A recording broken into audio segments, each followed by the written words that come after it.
Hello guys, तो आज मैं बनाने जा रही हूँ मैथ्स का वीडियो। आप में से बहुत सारे लोगों ने ये रिक्वेस्ट किया था कि मैथ का जो एडिशन, सब्सट्रैक्शन या सारे जो बेसिक ऑपरेशन है उसका मैं वीडियो बनाऊं।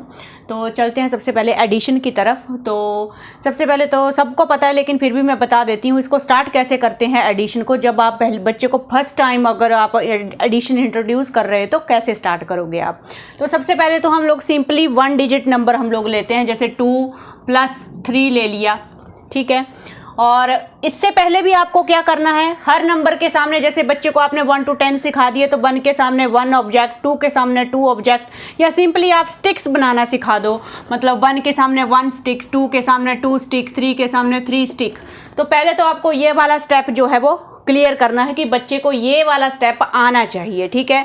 कैसे आएगा? प्रैक्टिस के साथ। बहुत ज़्यादा प्रैक्टिस लगती है स्टार्टिंग में। अर्नब फर्स्ट क्लास में हो गया था, तब भी उसको नंबर के सामने ऑब्जेक्ट, सही ऑब्जेक्ट ड्रॉ करने में मुश्किल आती थी। तो आप सोच लो, prep, pre prep, first class तक आते आते भी अर्नब ये नहीं कर पाता था। तो बहुत ज़्यादा प्रैक्टिस लगा था उसको भी। तो आप भी डिमोटिवेट मत होइए, अगर टाइम लग रहा है तो आप इसको कंटिन्यूस कीजिए, ज़रूर सीख जाते हैं एक ना एक दिन। तो फर्स्ट क्लास में जाके कहीं ना कहीं अर्नब फिर एंड में जाके सीख गया था कि ये जो सही ऑब्जेक्ट बनाना जो है वो सीख गया था। प्रॉब्लम उसको ये आती थी कि एक बार वो ड्रॉ करना स्टार्ट करता था तो वो ड्रॉ करते ही जाता था। उसको पता ही नहीं चलता था कि 3 के आगे मुझे 3 स्टिक लगानी है और 3 स्टिक बनाने के बाद मुझे स्टॉप करना है। तो फिर क्या होता था, मैं उसको फिंगर रखवाती थी। अब ज़्यादा से ज़्यादा बच्चे को ये बोल सकते हो कि 3 के ऊपर फिंगर रखो और बच्चे को रिमाइंड करवाते रहना है कि 3 बनाना है, 3 स्टिक्स बनाएंगे। तो 1 2 3। मुझे लगता है सब ऑटिस्टिक बच्चों को, जो जिनका मैथ अच्छा है, उनको तो कोई प्रॉब्लम आती ही नहीं है। वो तो नॉर्मल बच्चों से भी बढ़िया मैथ करते हैं। लेकिन जिन ऑटिस्टिक बच्चों को प्रॉब्लम आता है उनको सबको यहाँ पे सेम प्रॉब्लम आती है। मतलब ये इनको जब हम लोग ऑब्जेक्ट ड्रॉ करने को बोलते हैं तो वो स्टॉप ही नहीं करते, वो बनाते ही जाते हैं। तो इसके लिए मुझे बहुत प्रैक्टिस लगा था और न बार बार भूल जाता था। एक लेवल तो ऐसा आ गया, वो जब देखता था उसको मैं रिमाइंड करवाती थी, देखो यहाँ पे 3 है और तुमने कितनी सारी बना दी। तो अर्नब फिर से करता था कि नहीं इरेज करो। कई बार वो प्रैक्टिस करता, मतलब बार बार प्रैक्टिस करता, बार बार फिर वो भूल जाता कि नहीं मुझे 3 पे स्टॉप करना है। तो टाइम लगा, लेकिन एंड में वो सीख गया। तो ये वाला स्टेप थोड़ा मुश्किल होता है। उसके बाद आप सेकंड स्टेप पे आते हो, सिंगल डिजिट से आप लोग स्टार्ट करते हो। अब बच्चे को यहाँ पे पता है कि 2 के सामने 2 स्टिक ड्रॉ करने उसको आती हैं, 3 के सामने 3 स्टिक ड्रॉ करने उसको आती हैं। तो सबसे पहले तो हम लोग बच्चे को फिंगर पे नहीं सिखाएंगे, बच्चे को हम लोग स्टिक्स पे ही सिखाते हैं। जिन बच्चों को प्रॉब्लम है 2 के सामने 2 स्टिक, 3 के सामने 3 स्टिक, और फिर हम लोग बच्चे को बोलेंगे कि आप सारा काउंट करो, उसको सारी स्टिक्स को हम लोग काउंट करेंगे। तो यहाँ से आप बच्चे को कट लगवाओगे। बच्चा भी अपनी पेंसिल से ऐसे ही कट लगाएगा, 1 2 3 4 5, 2 + 3 5। कई बार ऐसा होता है कि जब जैसे 7 नंबर आ गया, 9 नंबर आ गया, तो बच्चा काउंट करते ना कई बार ना वो कंफ्यूज हो जाता है और बीच में कुछ स्टिक जो है वो छूट जाती हैं। तो ये जो जब आप कट लगाते हो ना बच्चे से, ये ऊपर वाला कट, तो श्योर होता है कि कोई भी स्टिक जो है वो मिस नहीं होती है और जो आंसर होता है वो करेक्ट आता है। तो ये आपको ट्राई करना है, बच्चे को ये कट लगाने के लिए आपको बोलना है ऊपर से। जब ये वाला सेकंड स्टेप आपने क्लियर कर लिया, बच्चा सिंगल डिजिट में प्लस कर पा रहा है, फिर हम लोग आते हैं डबल डिजिट पे। तो डबल डिजिट पे फिर यहाँ पे फिर से आप स्टिक्स ही बनवाओगे। अब देखो, जैसे यहाँ पे 5 है, 1 2 3 4 5, 1 2 1 2 3 4 5 6 7, और 2 के सामने इधर 1 2 3 1 2 3। तो इसी तरह से काउंट करेंगे, 1 कट लगाएंगे, 2 3 4 5। तो एक्चुअली स्टिक्स यहाँ तक आते बच्चा जो है, ये देखो first step, second step, third step तक आते बच्चा स्टिक्स के साथ एकदम से करेक्ट कर लेता है। मतलब इतना ज़्यादा अच्छा प्रैक्टिस हो जाता है। अब देखो, उसके बाद हम लोगों को ज़रूरत पड़ती है कि बच्चा अगर आगे हायर नंबर में भी स्टिक्स ही बनाता रहेगा तो एकदम से वो मैसी हो जाता है। मतलब तो हम लोग शिफ्ट करने की कोशिश करते हैं कि बच्चा अब फिंगर्स के ऊपर करे। तो यहाँ पे मेन प्रॉब्लम आता है गाइस। अब जब हम लोग स्टिक से करवाते हैं तो बच्चे को सीधा सारी स्टिक काउंट करनी है और आंसर लिखना है, लेकिन जो ट्रेडिशनल मेथड है, जो नॉर्मल बच्चे फिंगर के ऊपर करते हैं, वो इससे अलग होता है एक्चुअली। और यहाँ पे क्या होता है कि ऑटिस्टिक बच्चा जो है वो, उसको हम लोग जब फिंगर पे शिफ्ट करने की कोशिश करते हैं तो वो पूरे का पूरा कॉन्सेप्ट ही चेंज हो जाता है और बच्चा कन्फ्यूज़ हो जाता है। नॉर्मल बच्चे तो पूरे का पूरा फिंगर लेते हैं, लाइक 2 + 3 करना है तो मुझे 2 फिंगर लेना है, 1 2, ओके।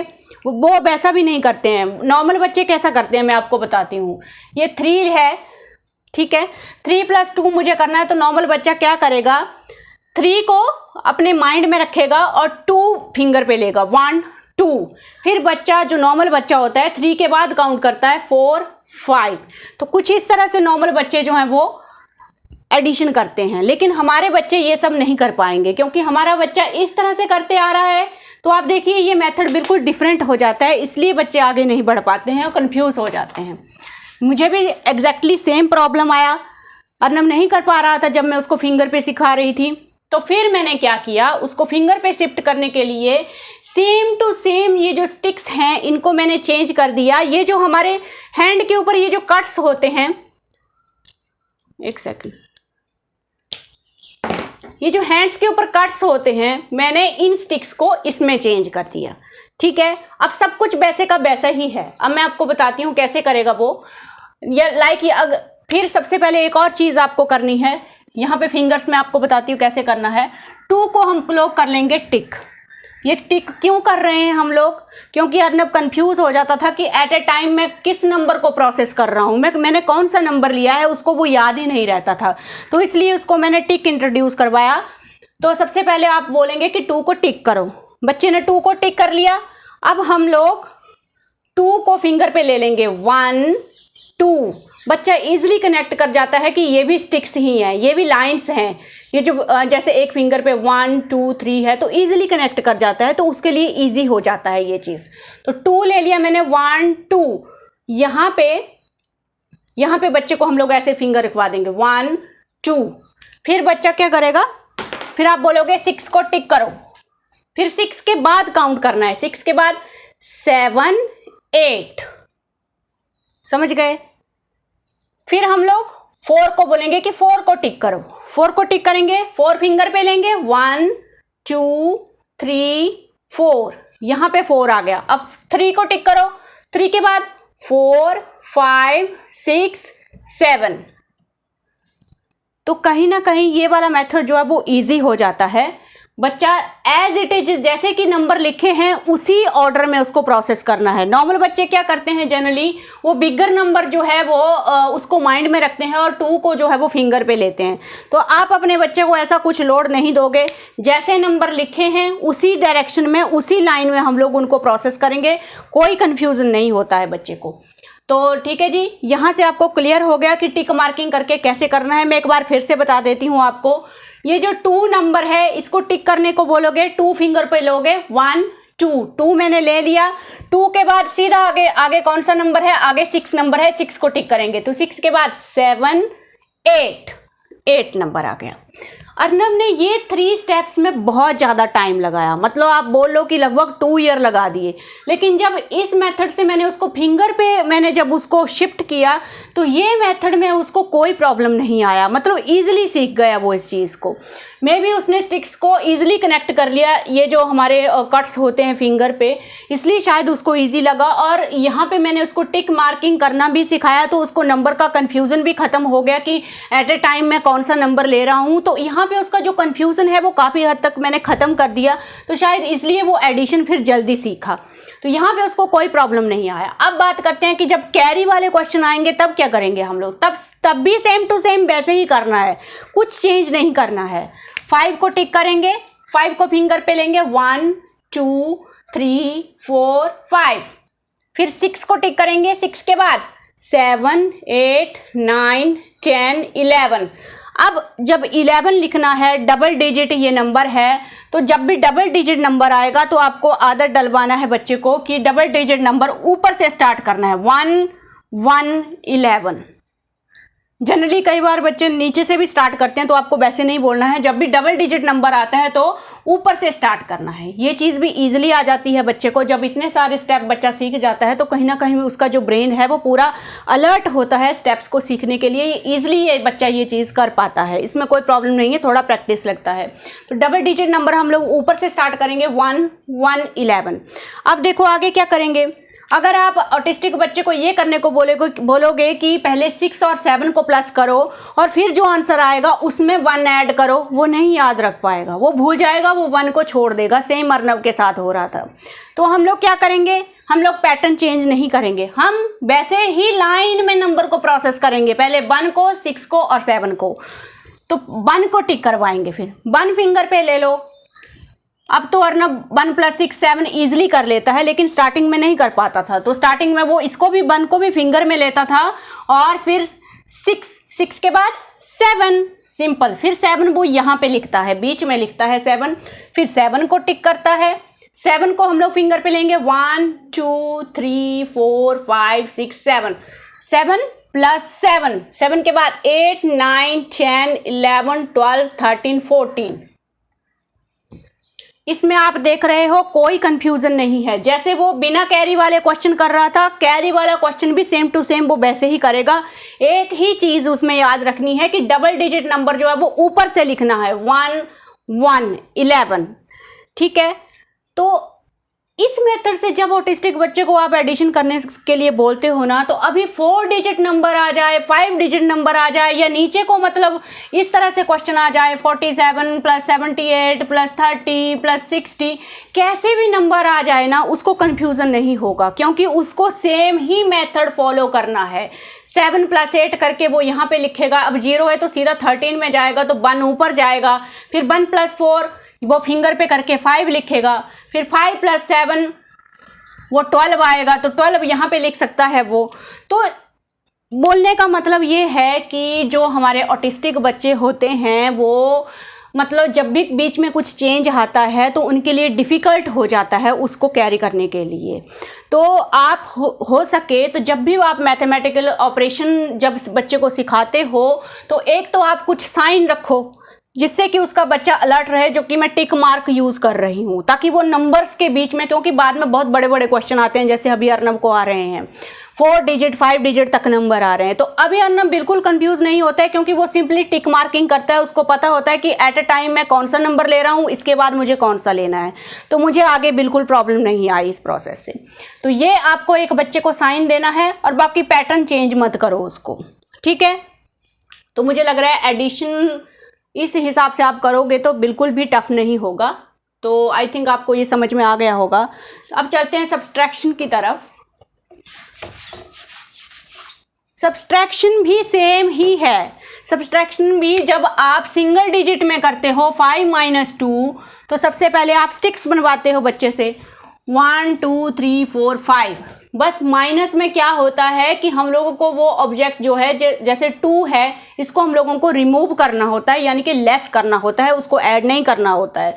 तो इसको हम लोग कैसे करते हैं, मैं अर्नब को बोलती थी कि काट दो, यहाँ पे जो 2 है हम 2 स्टिक्स जो है वो निकाल देंगे।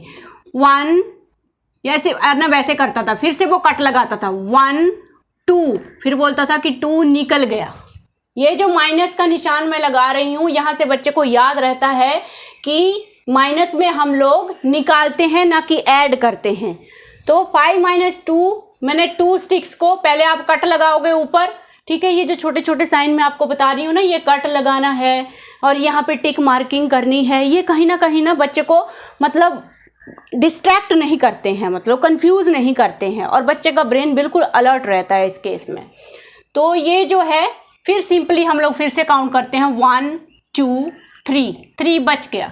वो आज भी वैसे ही बोलता है, जैसे मैं उसको सिखाती थी वो वैसे ही करता है। 2 निकल गया, 3 बच गया। तो पहले मैंने उसको स्टिक्स पे करवाया, उसके बाद सेम मेथड मैंने उसको फिंगर पे लिया। फिंगर पे कैसे लिया, फिर अगेन मैं टिक मार्किंग उसको करवाती थी। लाइक मैं ये ले रही हूँ, तो फिर से उसको टिक मार्किंग करना है, 5 को टिक।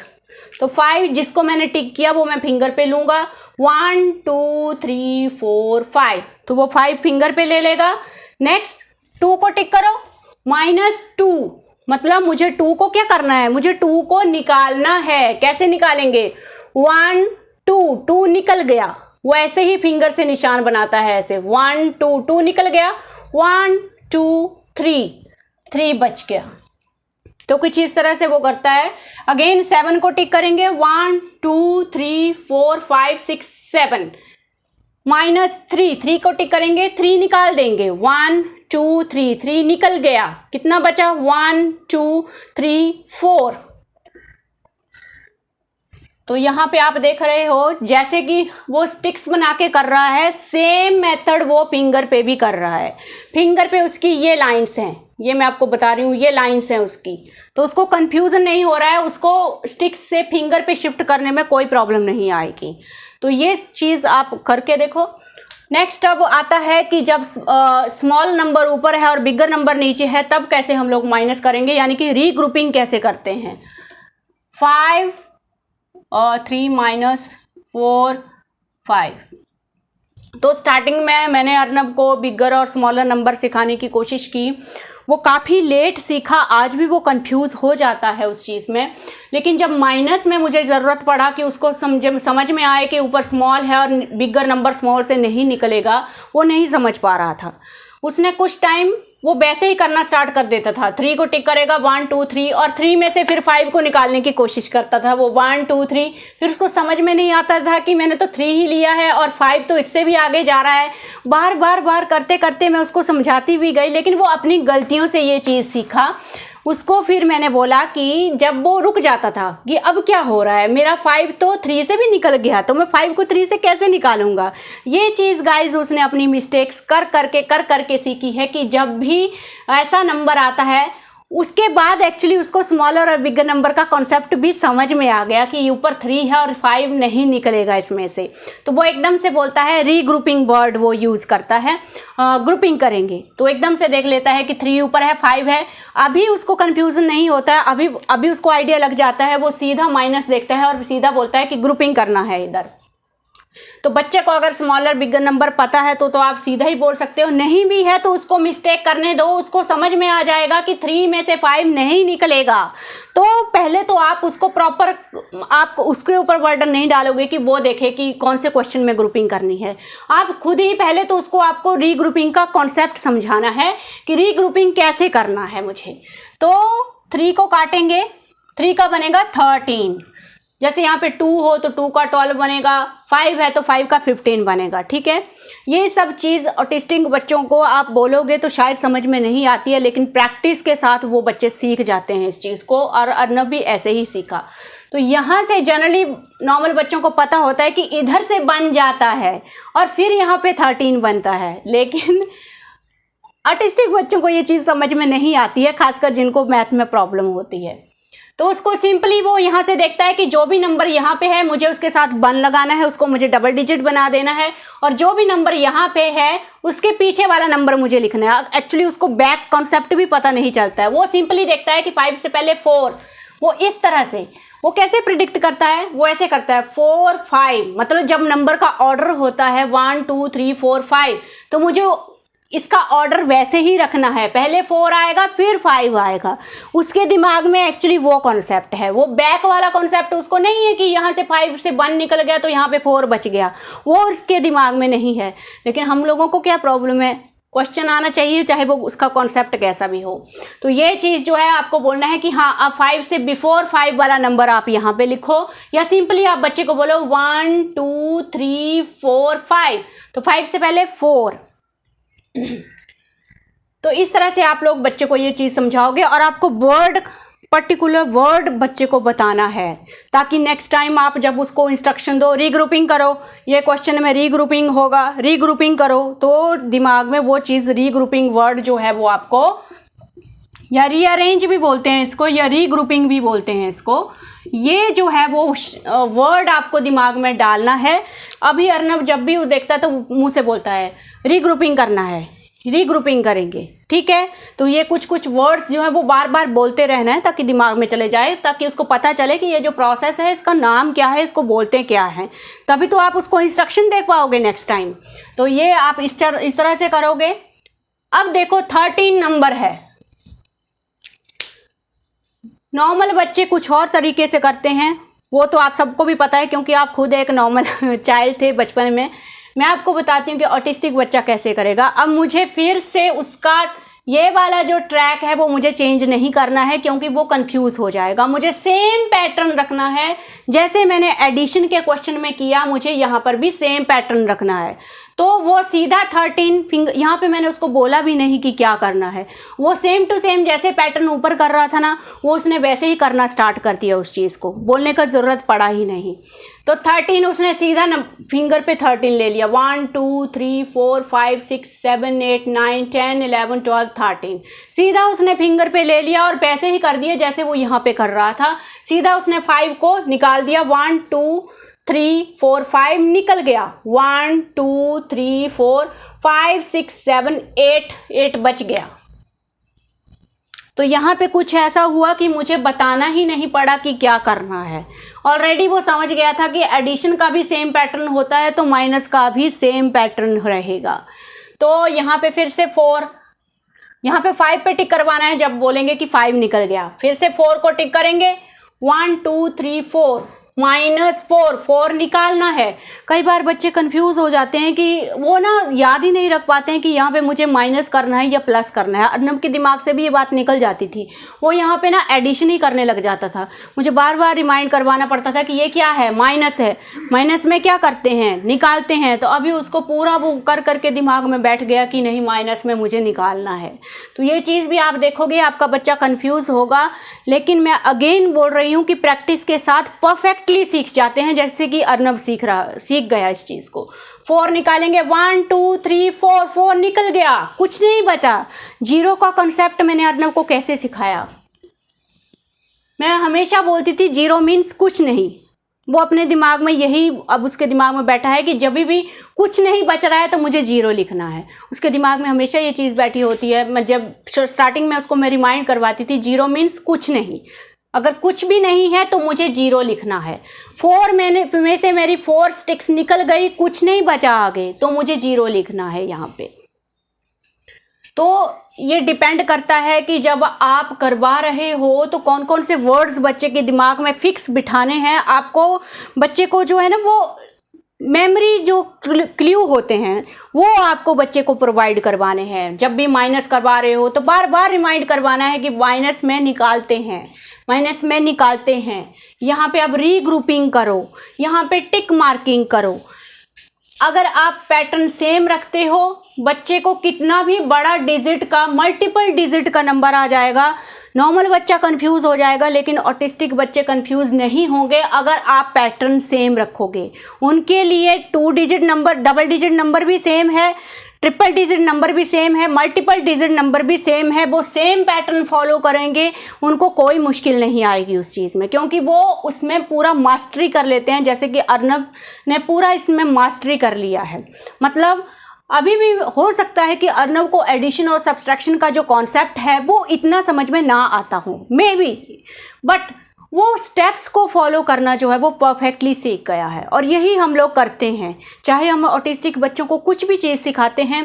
हो सकता है कि उन चीज़ों का उन बच्चों को बेसिक आइडिया पता नहीं होता है, लेकिन जो हम लोग स्टेप्स फॉलो करवाते हैं, स्टेप्स उनके दिमाग में बहुत अच्छे से बैठ जाते हैं।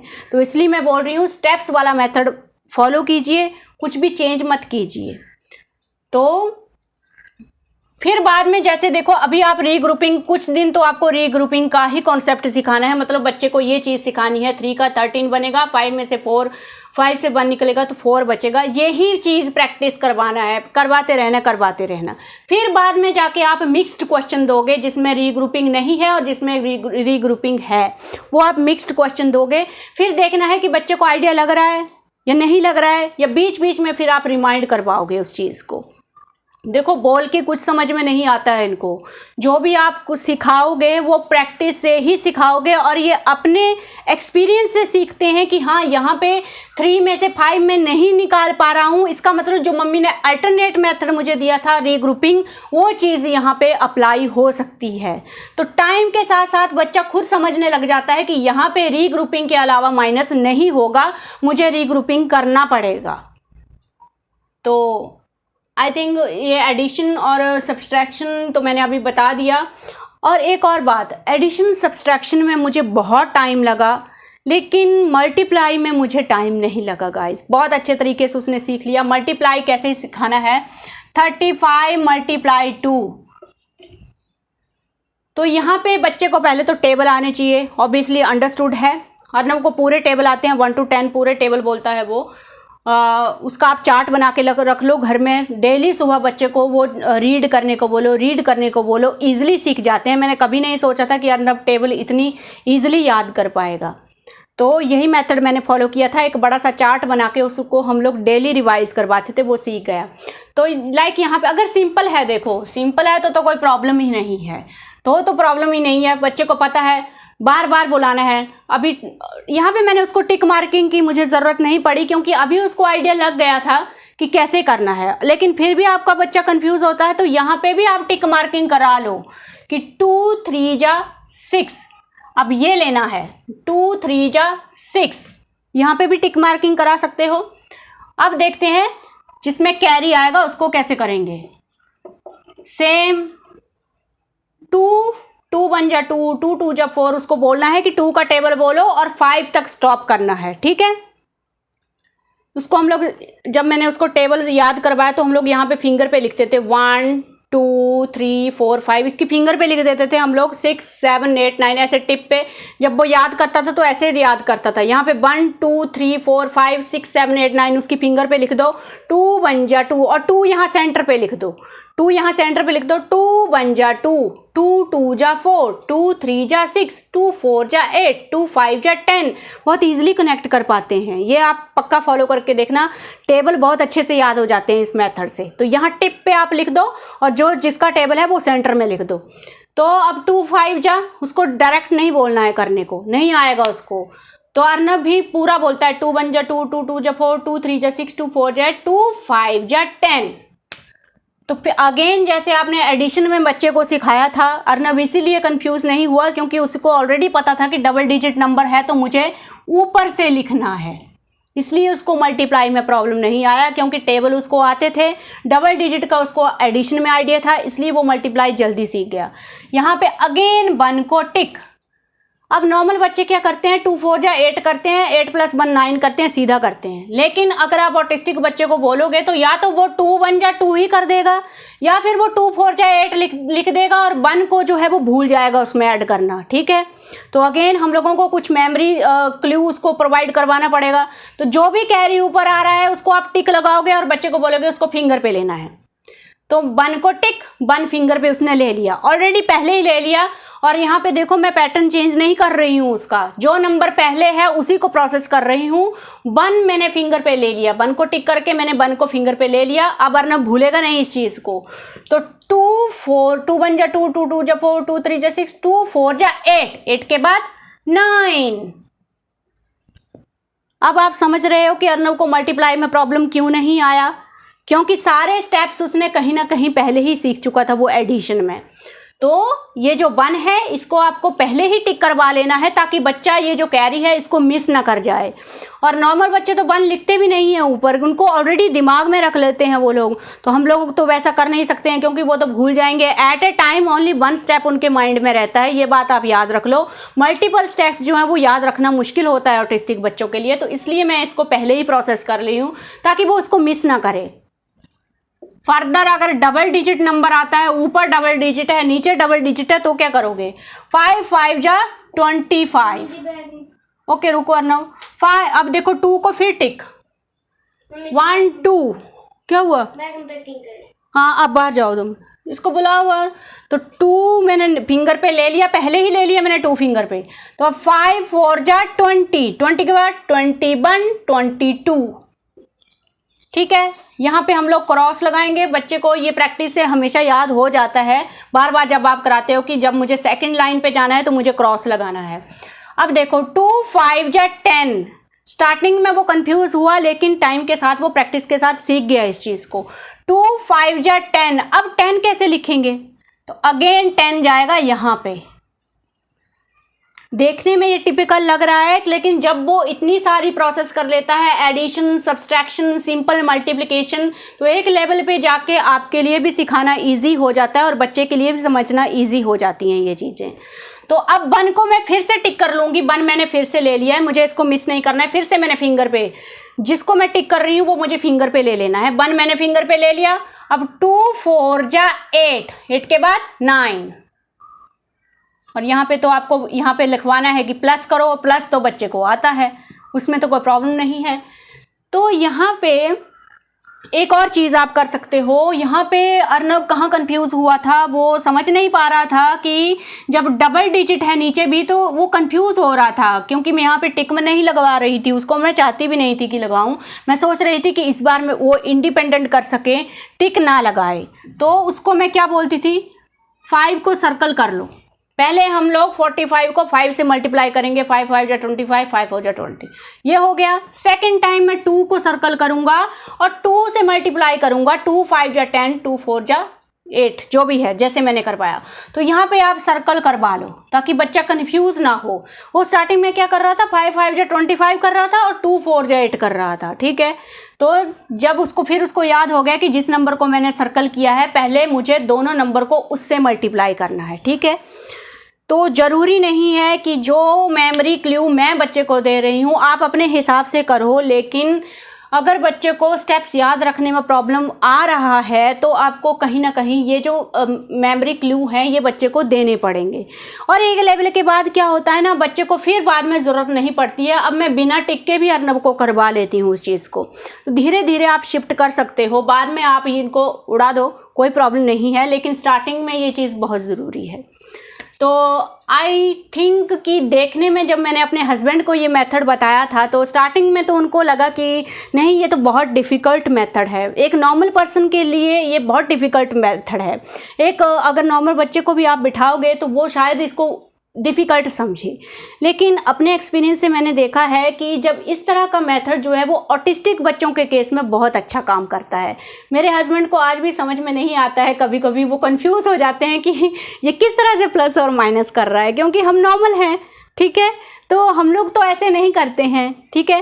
तो ये बात आप मान के चलो, आई एम श्योर अगर ये चीज़ें आप फॉलो करोगे तो जैसे अर्नब का हमने कभी उम्मीद नहीं किया था कि वो बेसिक मैथमेटिकल ऑपरेशन कर पाएगा, लेकिन फाइनली वो कर रहा है। और अब मल्टीपल डिजिट में जो एडिशन, सब्सट्रैक्शन, मल्टीप्लिकेशन आ रहे हैं वो उनको भी ईजिली कर पा रहा है। नॉर्मल बच्चों के लिए वहाँ चेंज हो सकता है, लेकिन अर्नब के लिए वहाँ कोई चेंज नहीं है। उसके लिए सेम 1 डिजिट है, सेम डबल डिजिट है, सेम मल्टीपल डिजिट है, तो उसको कोई कन्फ्यूज़न नहीं होता है उस चीज़ में। सो आई थिंक ये चीज़ आपको हेल्प करेगी एंड मुझे बताइएगा कि आपको ये मेथड कैसा लगा। So thank you for today.